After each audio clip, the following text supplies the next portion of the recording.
자, 우리 옆 사람들 같이 한번 인사하겠습니다. 우리 성도님들 사랑합니다.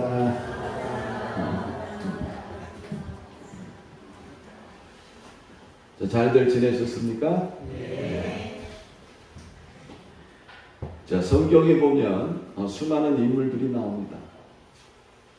그 인물 중에는 우리가 닮아야 될 사람이 있고 닮지 말아야 될 사람이 있습니다. 5월 가정의 달을 맞이하면서 성경에 나온 인물 중에서 가장 자식 농사를 잘 지은 사람이 누굴까 고민하다가 보니까 이 한나라는 여인이 가장 자식 농사를 잘 지은 이런 사람인 것 같아요. 그래서 오늘 이 본문을 중심으로 해가지고 기도하는 부모가 됩시다 라는 제목으로 말씀을 전하려고 합니다. 자, 한나의 아들이 누구죠? 사무엘입니다. 자, 이 블레셋의 지배 아래 있던 이스라엘의 사사가 돼서 이스라엘을 블레셋으로부터 해방시키고 하나님의 말씀과 기도로 나라를 바로 세웠던 인물이 바로 사무엘입니다. 사무엘이 살아있는 동안에 하나님께서요, 블레셋으로 하여금 이스라엘을 치지 못하게 하시고 또 블레셋에게 빼앗겼던 이런 모든 성읍을 찾게 하셨습니다. 이 사무엘의 삶의 가장 큰 특징 중에 하나가 뭘까? 바로 사무엘이 하는 말들이 다 이루어졌다는 겁니다. 사무엘이 전했던 이런 모든 말씀이 하나도 땅에 떨어지지 않냐고 그대로 다 이루어졌다. 성경은 이렇게 말씀하고 있습니다. 여호와께서 그와 함께 계셔서 그의 말이 하나도 땅에 떨어지지 않게 하시니 사무엘상 3장 19절에 보면 이렇게 말씀하고 있습니다. 대단하지 않습니까? 전했던 하나님의 말씀이 한마디도 땅에 떨어지지 않냐고 그대로 다 이루어졌다. 참 사무엘의 사역이 대단한 사역이었음을 우리는 이 말씀 한마디 속에서 우리는 알 수가 있습니다. 자, 어떻게 사무엘의 사역 가운데 이런 능력이 나타나게 되어졌을까? 그것은 그가 자신의 말이 아닌 하나님의 말씀을 전했기 때문에 그렇습니다. 사무엘은 늘 하나님의 말씀을 전했습니다. 사람들의 마음을 기쁘게 하기 위해서 우스갯소리한 것도 아니고 사람들의 마음을 또 환심을 사기 위해서 그들에게 아부를 한 것도 아닙니다. 사무엘의 사역의 특징은 하나님이 주신 말씀을 전하는 사역이었다. 성경은 이렇게 말씀하고 있습니다. 사무엘상 3장 21절에 보면 여호와께서 실로에서 여호와의 말씀으로 사무엘에게 자기를 나타내십니다. 하나님의 말씀으로 자기에게 나타내기를 시작한 그 시점부터 사역을 마치는 그날까지 사무엘은요, 오직 하나님의 말씀을 전하는 이런 삶을 살았음을 성경은 말씀하고 있습니다. 이 땅에 메시아로 오신 예수님의 이런 사역이 왜 권세가 있고 능력이 있었느냐? 그것은 아버지께 들은 말씀만 전했기 때문에 그렇습니다. 요한복음 8장 26절에 보면 너희가 듣는 말은 내 말이 아니요 나를 보내신 아버지의 말씀입니다. 내가 그에게 들은 그것을 세상에 말하노라. 이렇게 말씀하고 있습니다. 예수님이 이 땅에 오셔서 말씀을 전할 때 그 말씀을 듣는 사람들이 놀랐습니다. 그 권세와 능력과 지혜가 어디서부터 왔느냐? 바로 예수님이 전하셨던 말씀은 다 하나님의 말씀이었습니다. 하나님께서로부터 들은 이러한 말씀을 전했던 겁니다. 예수님의 교훈도 그렇습니다. 요한복음 7장 16절에 보면 내 교훈은 내 것이 아니요 나를 보내신 이의 것입니다.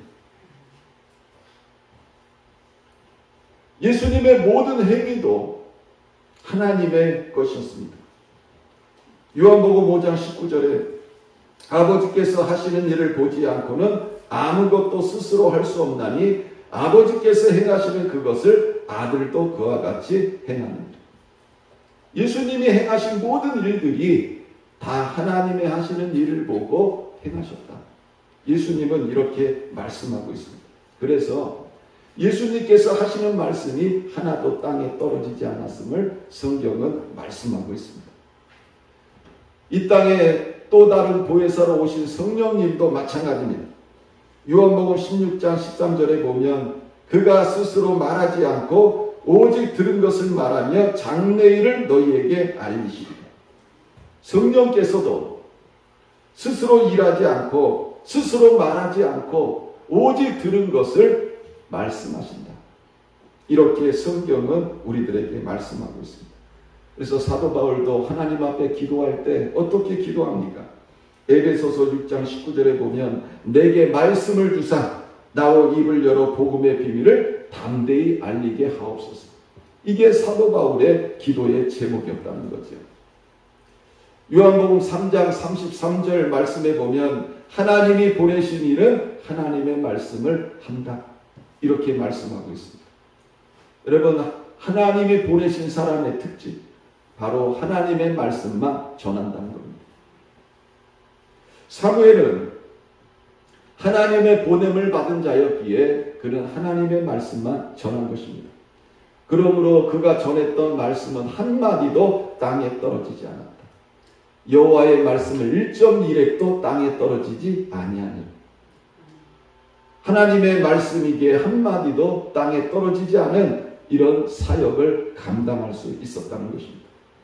사무엘이 이처럼 하나님의 손에 붙들려 귀하게 쓰임받을 수 있었던 비결이 어디에 있을까? 첫째로는 하나님의 은혜입니다. 하나님께서 사무엘에게 이런 은혜를 주셔서 사무엘이 이런 사역을 감당할 수 있었다는 것입니다. 두 번째로는요, 사무엘에게는 기도하는 위대한 어머니가 있었다는 겁니다. 사무엘의 어머니의 이름은 한나입니다. 아버지는 엘가나라는 사람입니다. 자, 이 사무엘의 가정은요, 화목한 가정이 아니에요. 아버지 엘가나에게는 2명의 아내가 있었습니다. 첫째 부인이 누구예요? 한나. 둘째 부인이 누구예요? 분인나라는 이러한 여인이었습니다. 한나가 엘가나와 결혼을 했는데 애를 낳지 못하는 거예요. 그러니까 엘가나가 또 다른 여인을 아내로 맞이한 겁니다. 그 여인의 이름이 분인나라는 여인이었습니다. 자, 여러분 한번 생각해 보세요. 한 남자와 한 여자가 만나서 결혼을 했습니다. 그런데 아내가 애를 낳지 못해가지고 다른 여자를 맞아들여야 하는 그 가정. 여러분, 그 가정이 어떤 가정이 되겠습니까? 더군다나 분명히 자신의 남편임에도 불구하고 자기가 애를 낳지 못함으로 인해서 또 다른 여인을 아내로 맞아야 되는 그 가정. 이런 일을 경험하는 한나의 마음이 어떠했겠느냐 하는 겁니다. 누가 다른 여인, 즉 첩을 맞아들이자는 이런 제안을 했는지 모릅니다. 남편인 엘가나가 했는지, 아니면 한나가 너무나 남편에게 미안해서 그런 제안을 했는지 성경에 나오질 않아요. 그러나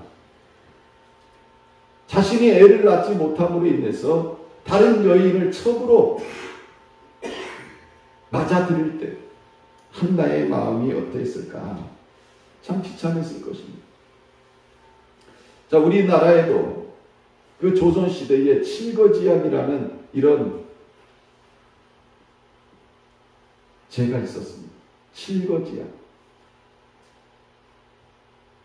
자, 아내를 내쫓는 이유가 되는 7가지 사항입니다. 조선시대 유교 사상에서 나온 제도지요.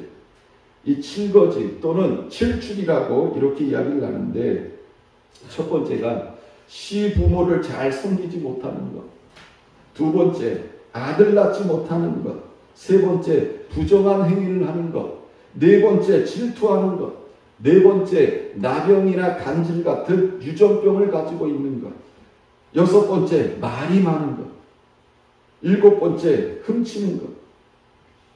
이거를 칠거지약이라고 해요. 그 중에서 부정한 행위라든지 훔치는 것, 이거는 사회 일반의 법적 범죄 행위로 인정되는 거죠. 그리고 나머지는 다 봉건적 가족 제도의 필연적 요소에서 나온 것입니다. 한 남편과 한 아내가 만나서 결혼을 했어요.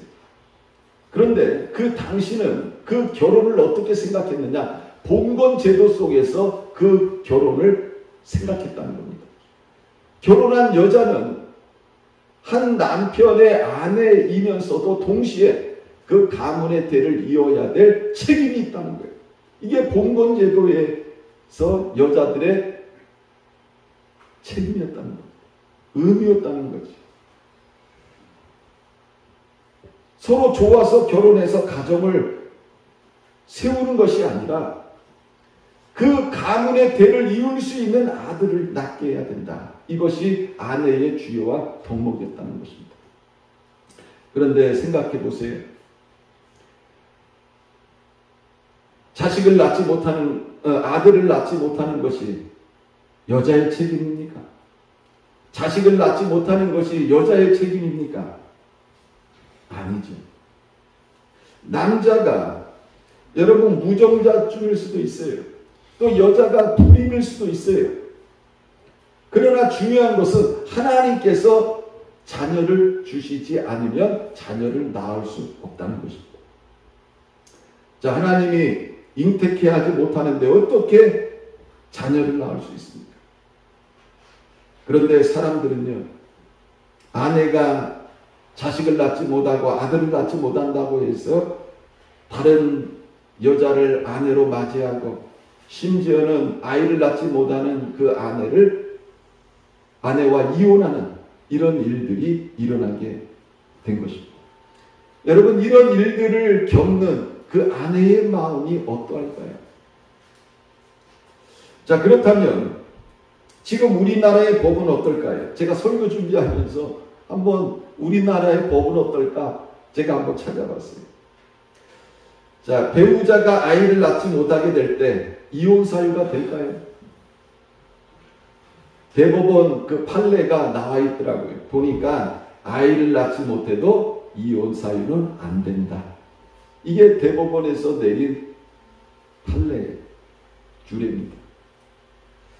결혼이란 공동생활을 목적으로 남녀가 도덕상, 풍속상, 정상시되는 결합을 이루는 것이고 자손을 이루는 것은 그 결과에 불과한 것이다. 그러니 지금은 자녀를 낳지 못해도 이혼 사유가 안 된다. 이게 대법원에서 내린 판례입니다.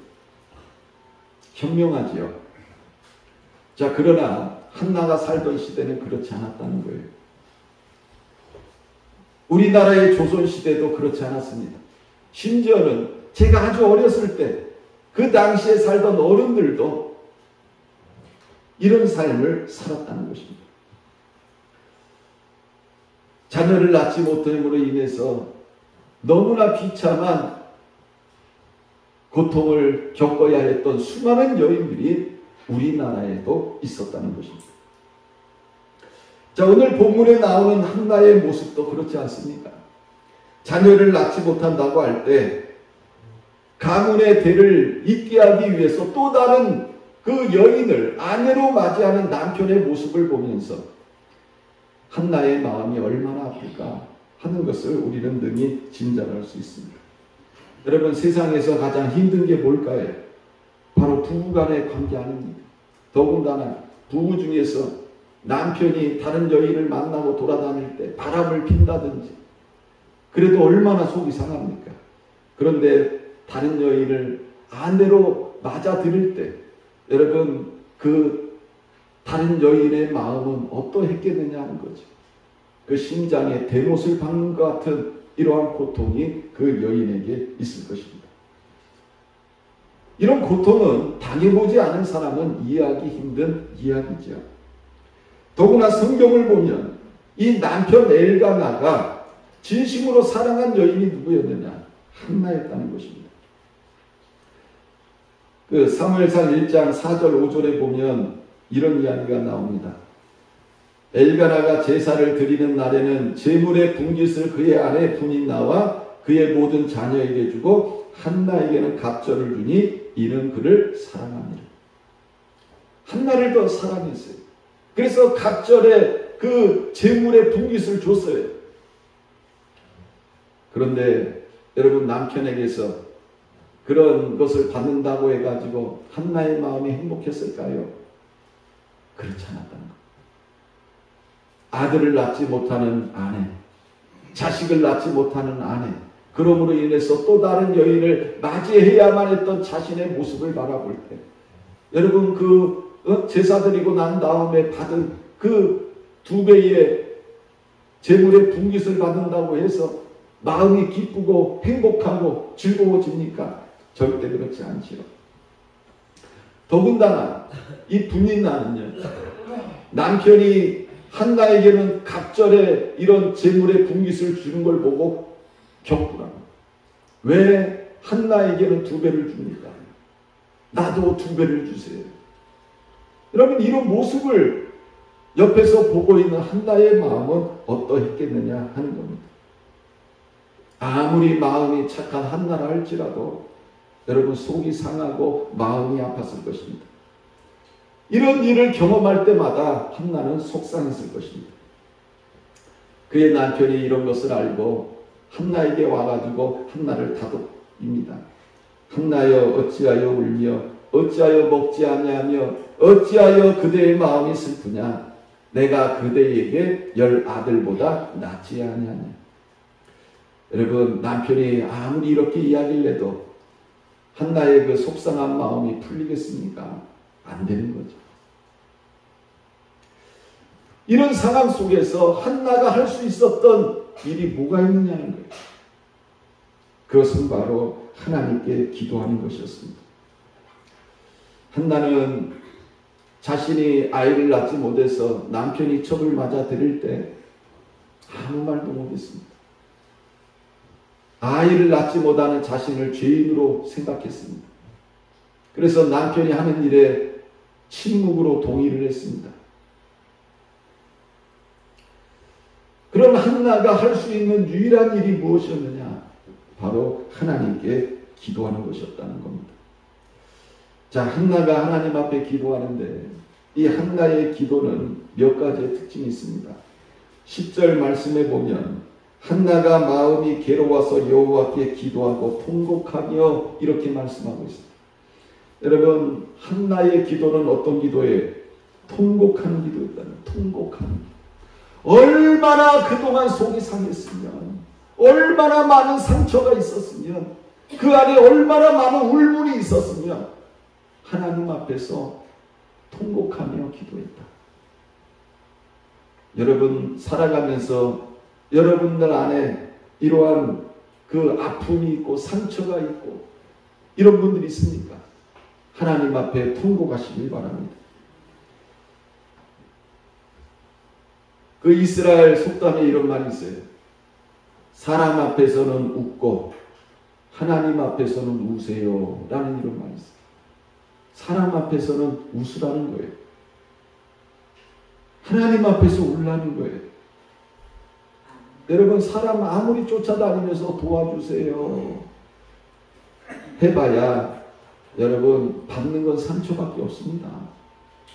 하나님 앞에서 울라는 거예요. 그리고 사람들 앞에서는 웃으라는 거예요. 내가 지금 힘들고 어려워도 사람들 앞에서는 웃으시라는 거예요. 그리고 하나님 앞에 나와서 울라는 거예요. 하나님은 여러분들의 그 통곡하는 모습을 하나님은 아십니다. 또 이 한나는 하나님 앞에 소원 기도를 드립니다. 11절에 보면 소원하여 이르되 만군의 여호와여 만일 주의 여종의 고통을 돌보시고 나를 기억하사 주의 여종을 잊지 아니하시고 주의 여종에게 아들을 주시면 내가 그의 평생의 그를 여호와께 드리고 삭도를 그의 머리에 대지 아니하겠나요? 여러분, 얼마나 답답하면 하나님 앞에 소원 기도를 합니다. 하나님, 나에게 아들을 주시면 내가 이 아들 하나님께 나시린으로 바치겠습니다.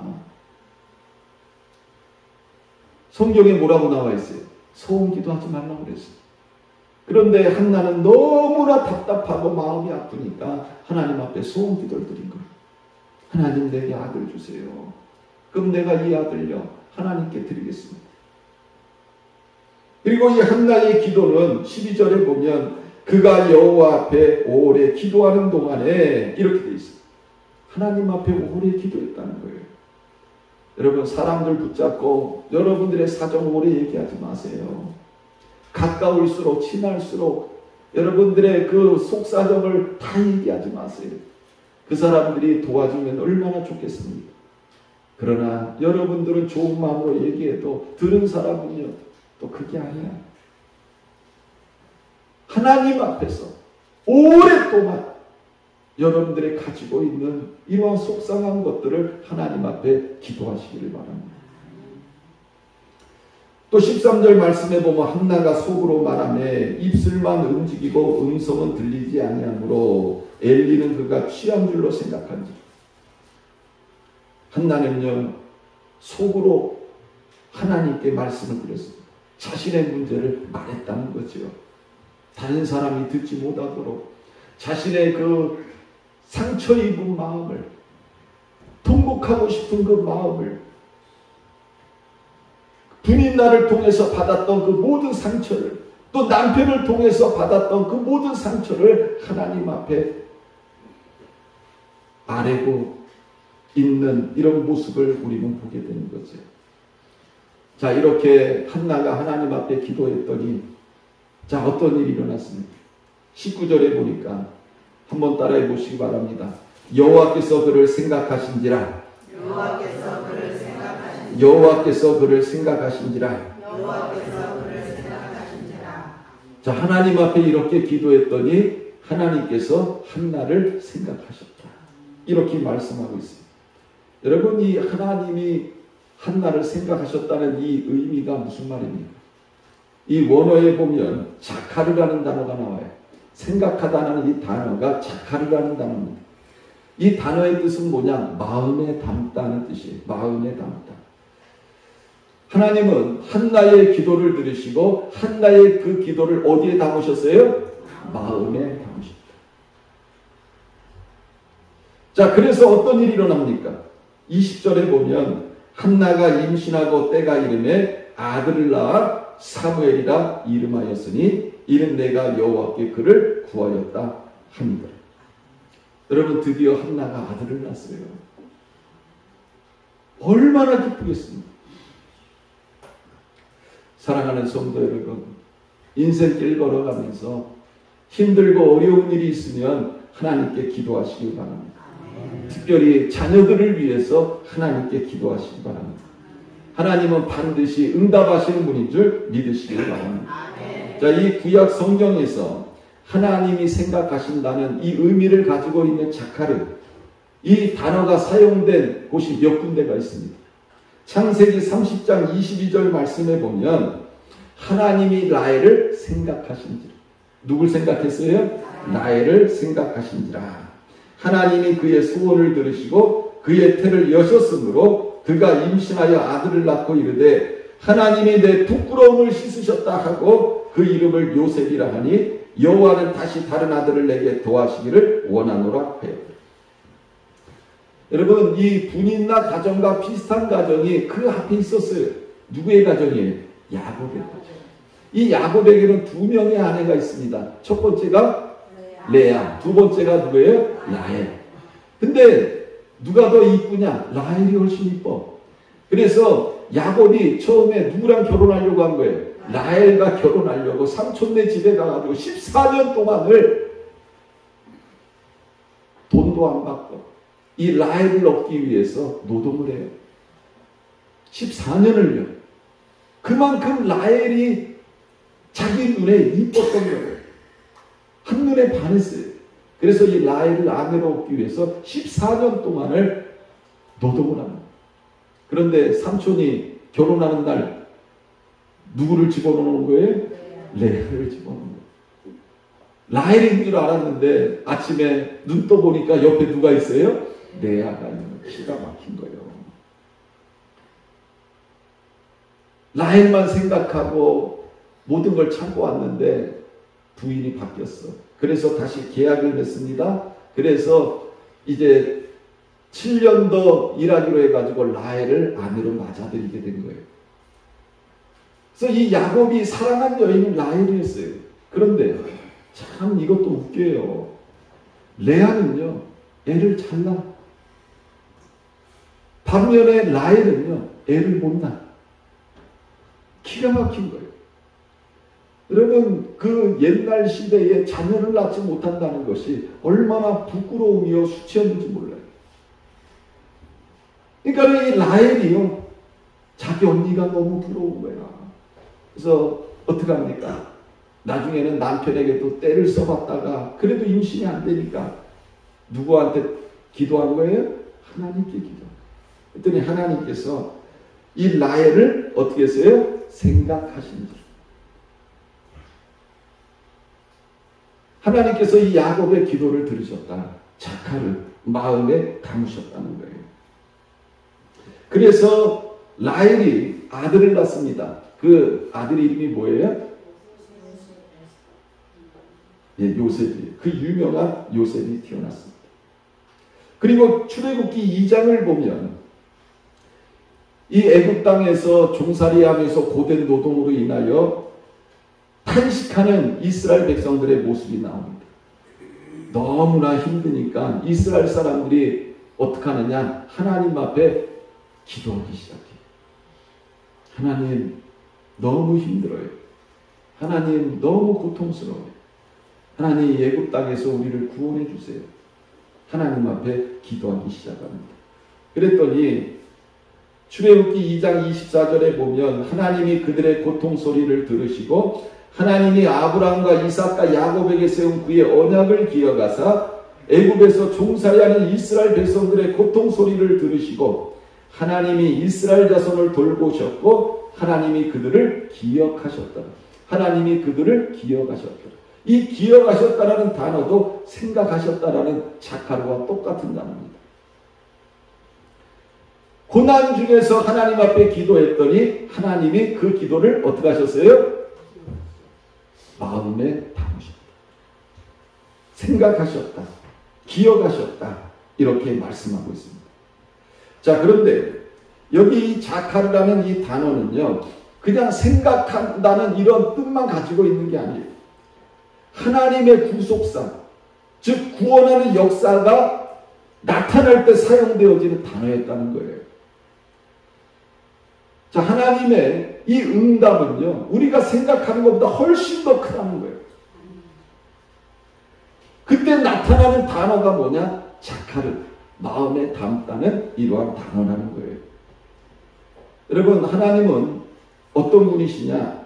하나님의 생각은 얼마나 심오하고 넓느냐? 성경은 이렇게 말씀하고 있어요. 이사야서 55장 8절에 보면 내 생각은 너희 생각과 다르며 내 길은 너희 길과 달라서 이렇게 말씀하고 있어요. 여러분, 내가 기도할 때 나는 그 지금 가지고 있는 문제의 응답만 원해요. 여러분, 한나가 기도할 때 한나는 뭘 원한 거예요? 아들 낳기만 원한 거예요. 라헬이 하나님 앞에 기도할 때 라헬은 무엇을 원한 거예요? 아들 낳기를 원한 거예요. 이스라엘 백성들이 하나님 앞에 기도할 때 여러분, 이스라엘 백성들이 원한 건 뭐예요? 바로 이 애굽에서 자기들이 너무나 고통스러우니까 하나님 우리 도와주세요. 살려주세요. 이 기도 드린 거예요. 이것만 원했던 거예요. 그런데 여러분, 우리가 기도할 때 하나님의 생각과 내 생각은 전혀 다르다. 성경은 이렇게 말씀하고 있습니다. 자, 하나님은 무엇을 생각하시느냐? 여러분, 하나님의 생각은요, 빅피처라는 거예요. 빅피처. 따라해보세요. 빅피처.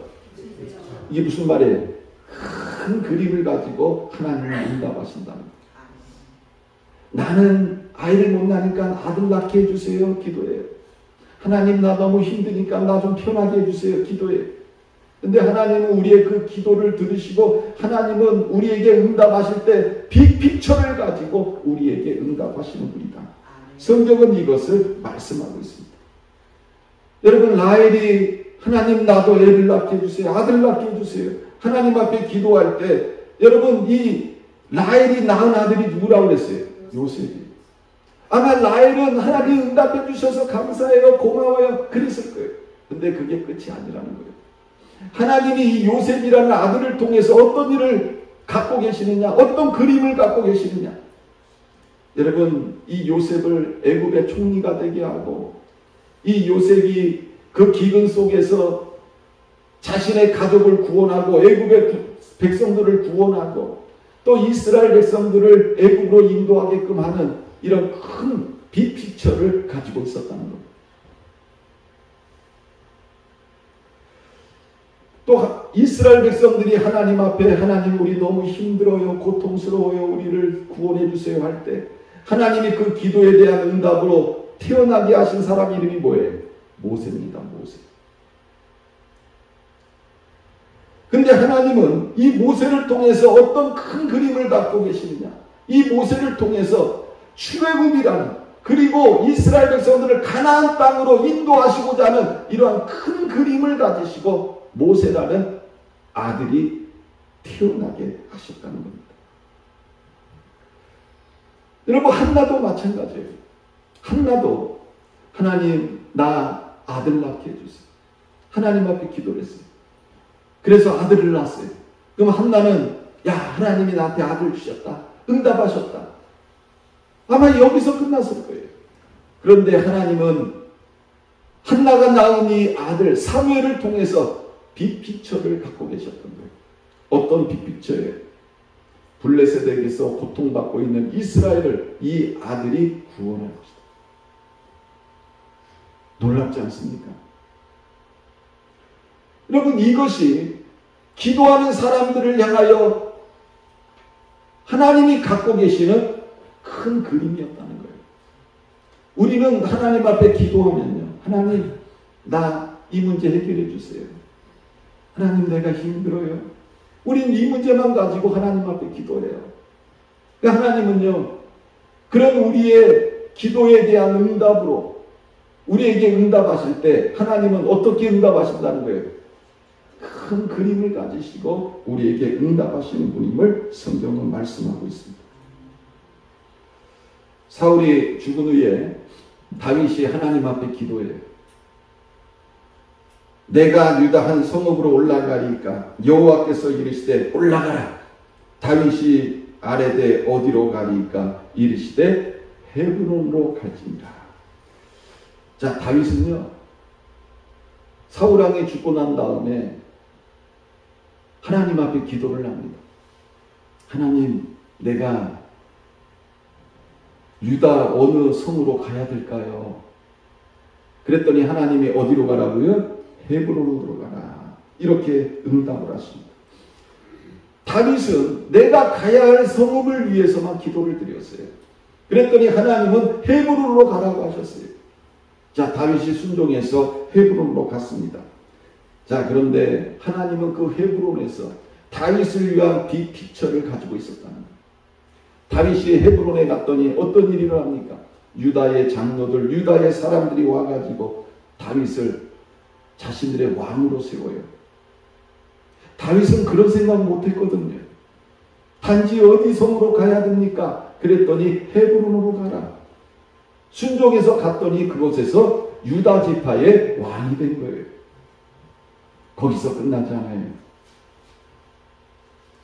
사무엘하 5장 1절에 보면 이런 말씀이 나옵니다. 이스라엘 모든 지파가 헤브론에 이르러 다윗에게 나와 이르되 보소서 우리는 왕이 한 굴육이다 하면서 헤브론에서 다윗을 이스라엘의 왕으로 세워요. 다윗은 사울이 죽은 후에 내가 어디로 가야 될지 몰라서 하나님 앞에 기도를 드렸어요. 하나님이 헤브론으로 가라고 말씀하셨어요.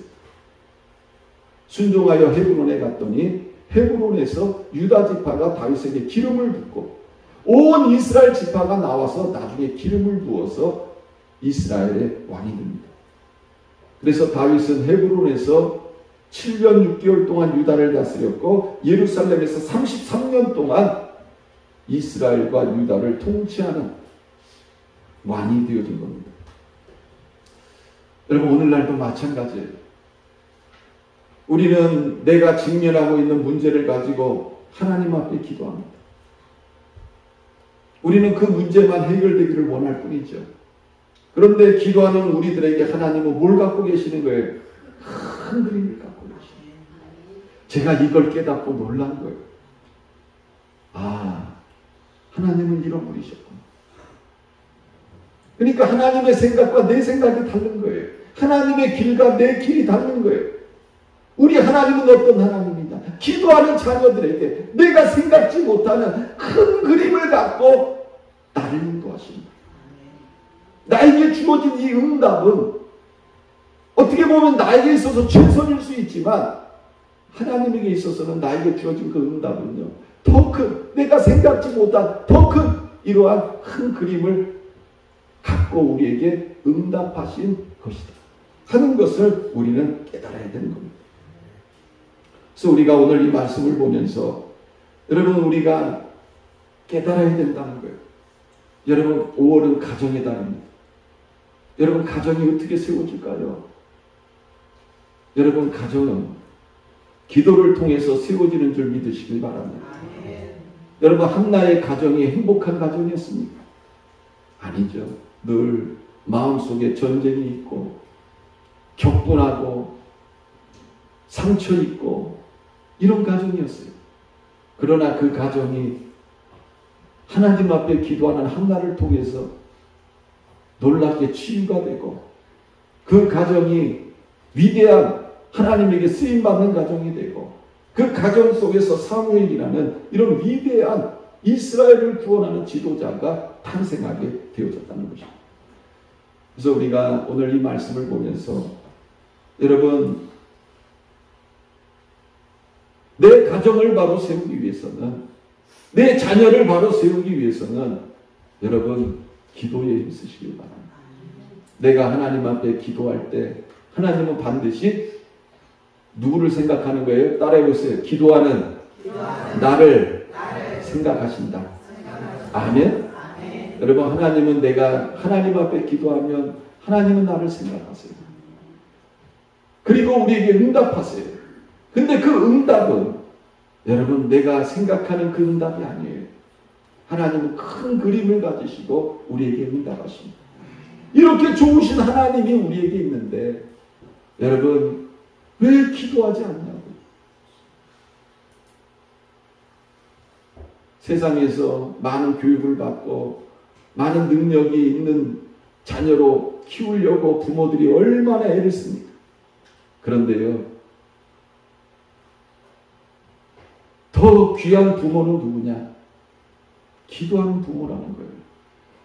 정말 하나님 앞에 눈물로 기도하는 자녀들, 여러분, 그 자녀들은 이 땅에서 반드시 하나님의 큰 은혜와 축복과 인도함을 받는 이런 자녀가 될 줄 믿습니다. 5월 가정의 달을 맞이해서 따라해 보시기 바랍니다. 기도하자. 기도하는 부모가 되자. 아멘.